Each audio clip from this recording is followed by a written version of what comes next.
बहुत समय पहले की बात है। उत्तर दिशा में एक राज्य था जिसका नाम था चंद्रगिरी।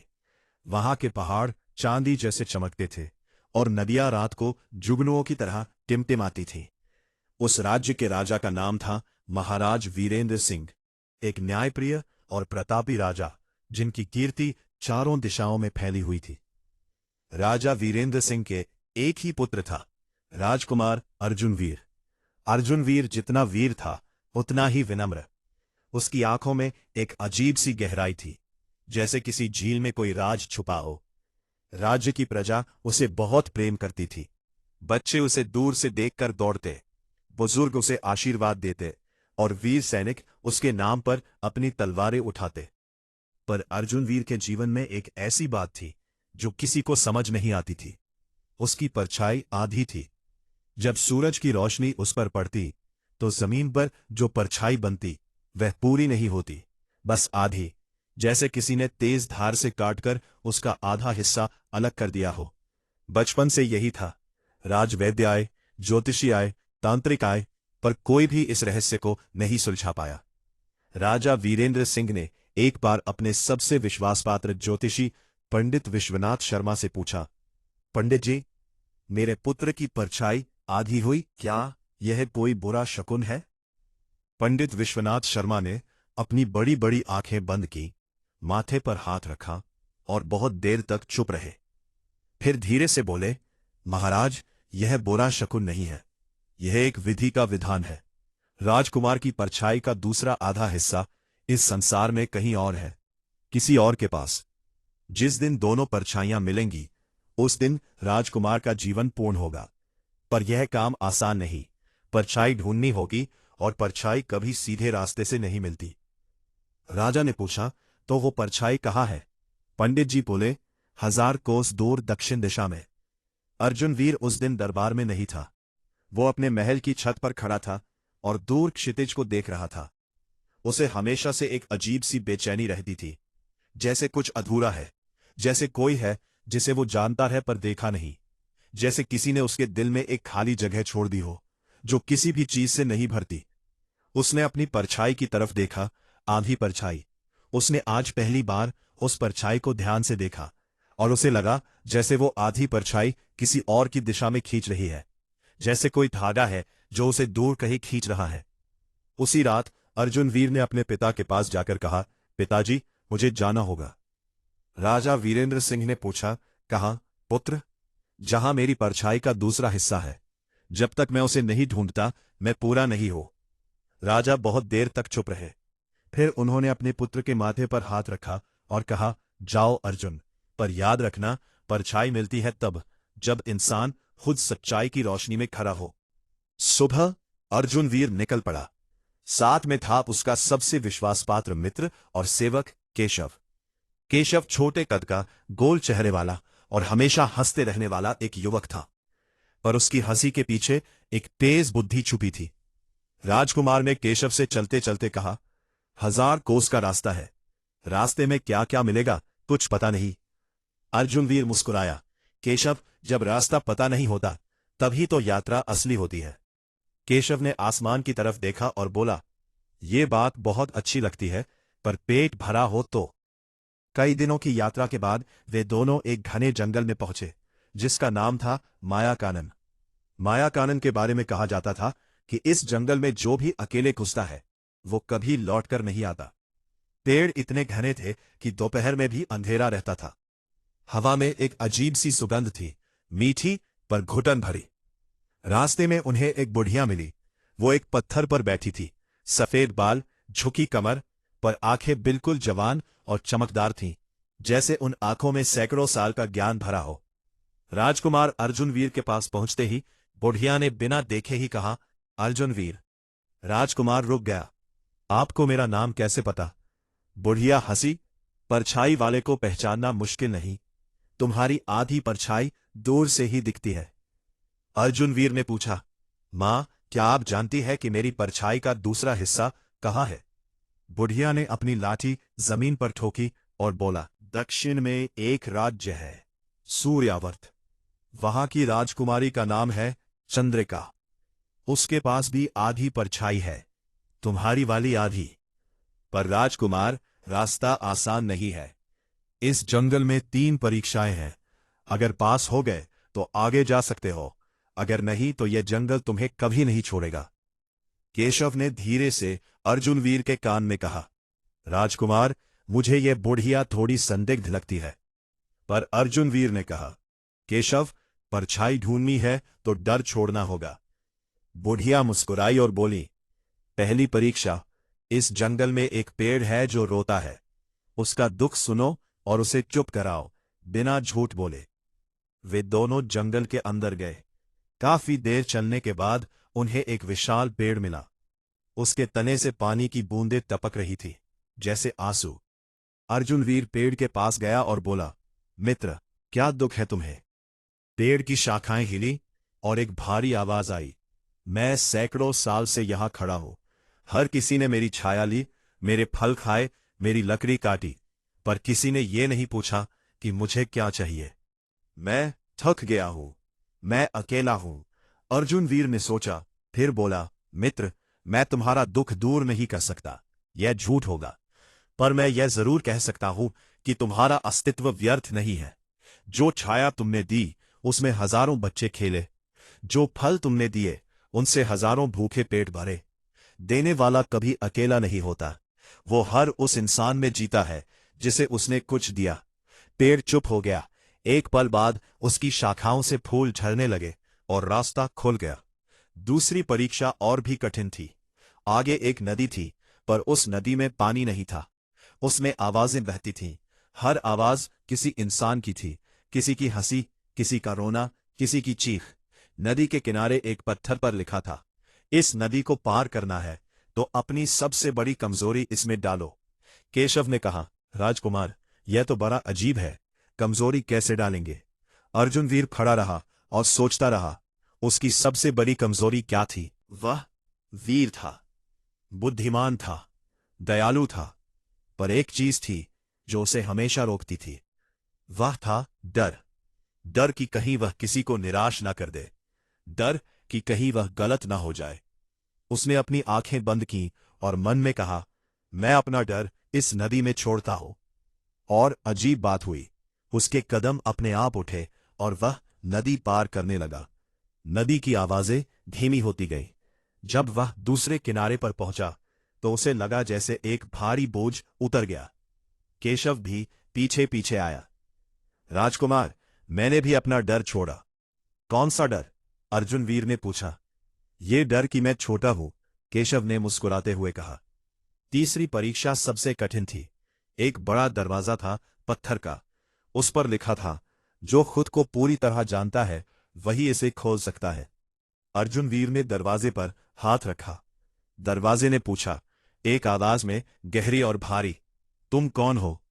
अर्जुन वीर ने कहा, मैं राजकुमार अर्जुन वीर हूं। दरवाजा नहीं खुला। तुम कौन हो? मैं चंद्रगिरी का युवराज हूं। दरवाजा नहीं खुला। अर्जुन वीर चुप हो गया। उसने गहरी सांस ली, फिर बोला, मैं एक अधूरा इंसान हूं। मेरी परछाई आधी है, मेरा मन अधूरा है। मैं वो हूं जो अभी तक खुद को नहीं समझ पाया, पर मैं ढूंढ रहा हूं और यही मेरी पहचान है। दरवाजा खुल गया। माया कानन के उस पार एक और दुनिया थी। हरे भरे मैदान, सुनहरी धूप और दूर एक राज्य दिखाई दे रहा था, सूर्यावर्त। सूर्यावर्त सच में सूरज जैसी चमकता था। वहां के महल सोने के नहीं थे, पर वहां की हवा में एक गर्माहट थी, जैसे हर चीज जीवंत हो। वहां के राजा का नाम था महाराज तेजस्वी प्रताप। वो एक कठोर राजा थे। उनकी एक बेटी थी, राजकुमारी चंद्रिका। चंद्रिका के बारे में पूरे राज्य में एक अजीब बात मशहूर थी, उसकी परछाई भी आधी थी। चंद्रिका खुद इस बात से बहुत परेशान रहती थी। वो सुंदर थी, बुद्धिमान थी, साहसी थी, पर उसकी परछाई देखकर लोग अजीब नजरों से देखते थे। कुछ डरते थे, कुछ तरस खाते थे। चंद्रिका को तरस नहीं चाहिए था, उसे जवाब चाहिए था।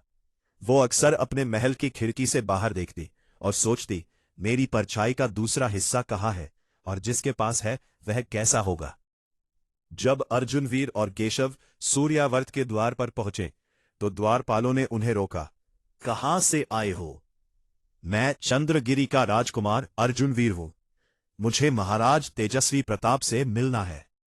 द्वारपालों ने एक दूसरे को देखा। फिर उन्होंने अर्जुनवीर की परछाई देखी, आधी परछाई। उनकी आंखें चौड़ी हो गईं। रुको। थोड़ी देर बाद एक संदेशवाहक दौड़ता हुआ आया। महाराज ने बुलाया है दरबार में। महाराज तेजस्वी प्रताप एक ऊंचे सिंहासन पर बैठे थे। उनकी आंखें तेज थीं, जैसे किसी को तौल रही हो। अर्जुनवीर ने झुककर प्रणाम किया। महाराज बोले, चंद्रगिरी से इतनी दूर अकेले आए हो, क्या काम है? अर्जुनवीर ने सीधे कहा, महाराज, मुझे पता चला है कि आपकी पुत्री की परछाई और मेरी परछाई एक दूसरे की पूरक है। मैं उनसे मिलना चाहता हूं। दरबार में सन्नाटा छा गया।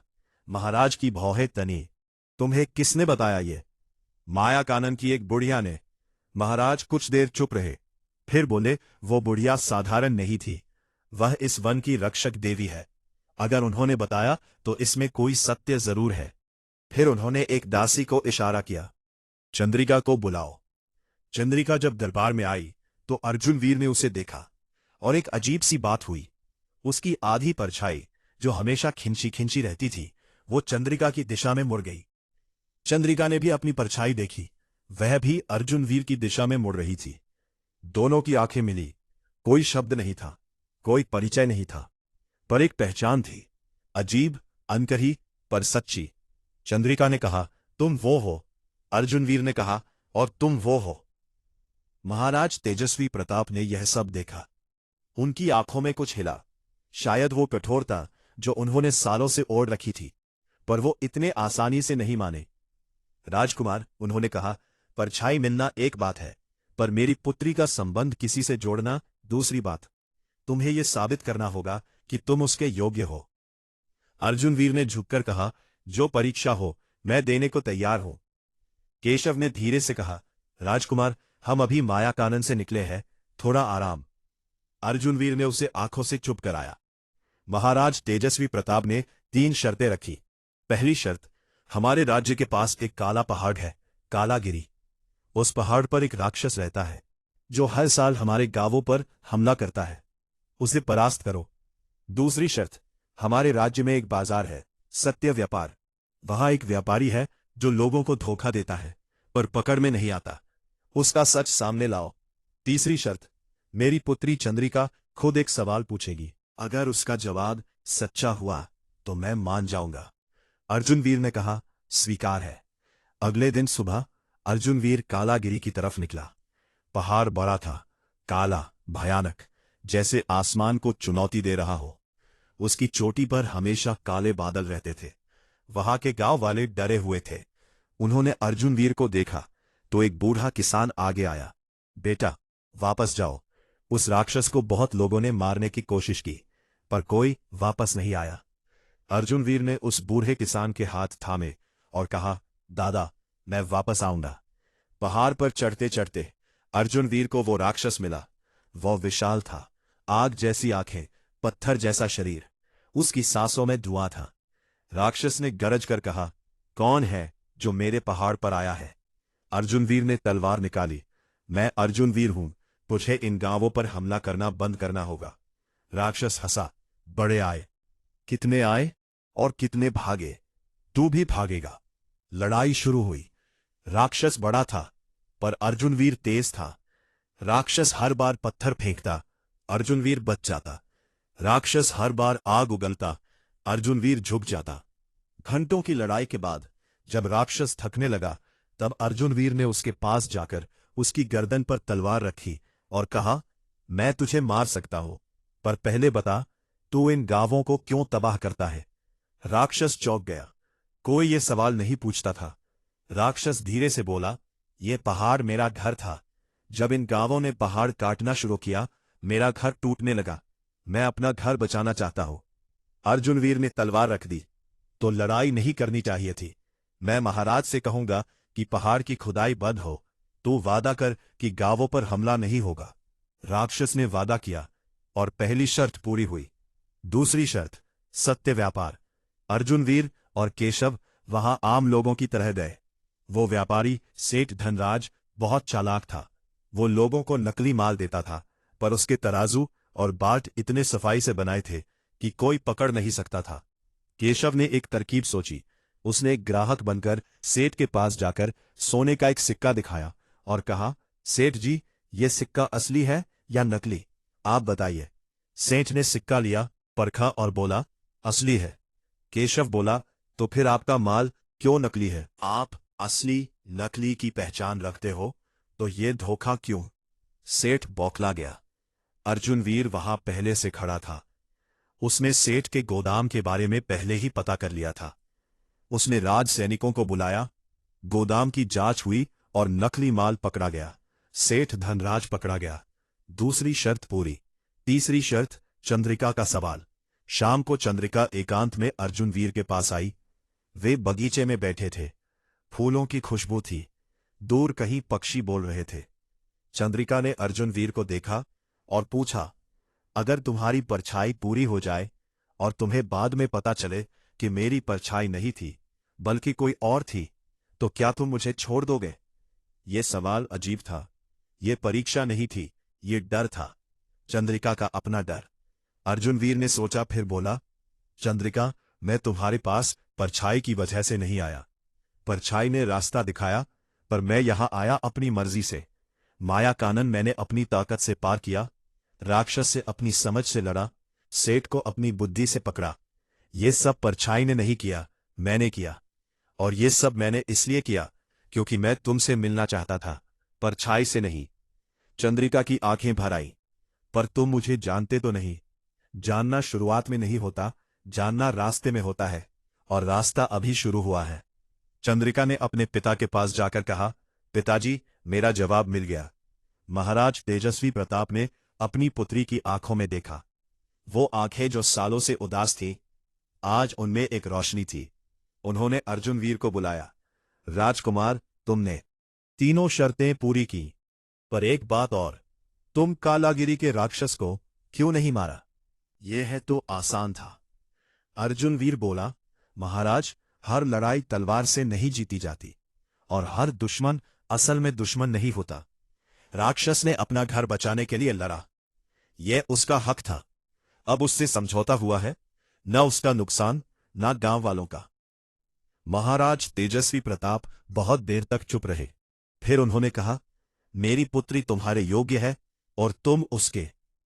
उस रात एक अद्भुत घटना हुई। पूर्णिमा थी। चांद पूरा था, सफेद और चमकदार। अर्जुन वीर और चंद्रिका महल के आंगन में खड़े थे। चांद की रोशनी उन दोनों पर पड़ी, और तब अर्जुन वीर की आधी परछाई और चंद्रिका की आधी परछाई दोनों धीरे धीरे एक दूसरे की तरफ बढ़ने लगी, जैसे दो नदियां एक संगम पर मिल रही हों, जैसे दो सितारे एक दूसरे की कक्षा में आ गए हो।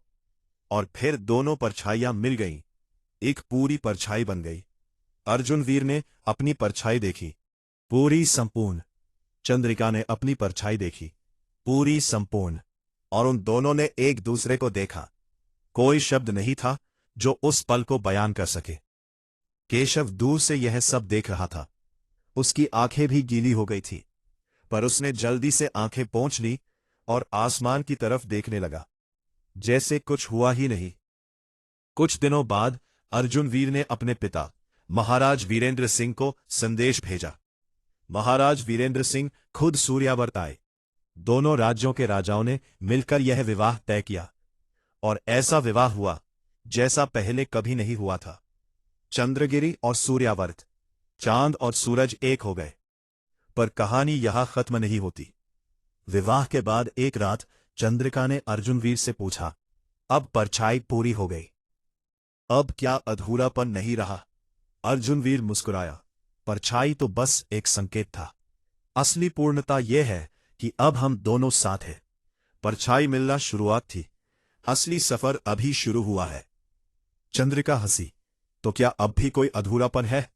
अर्जुन वीर ने आसमान की तरफ देखा।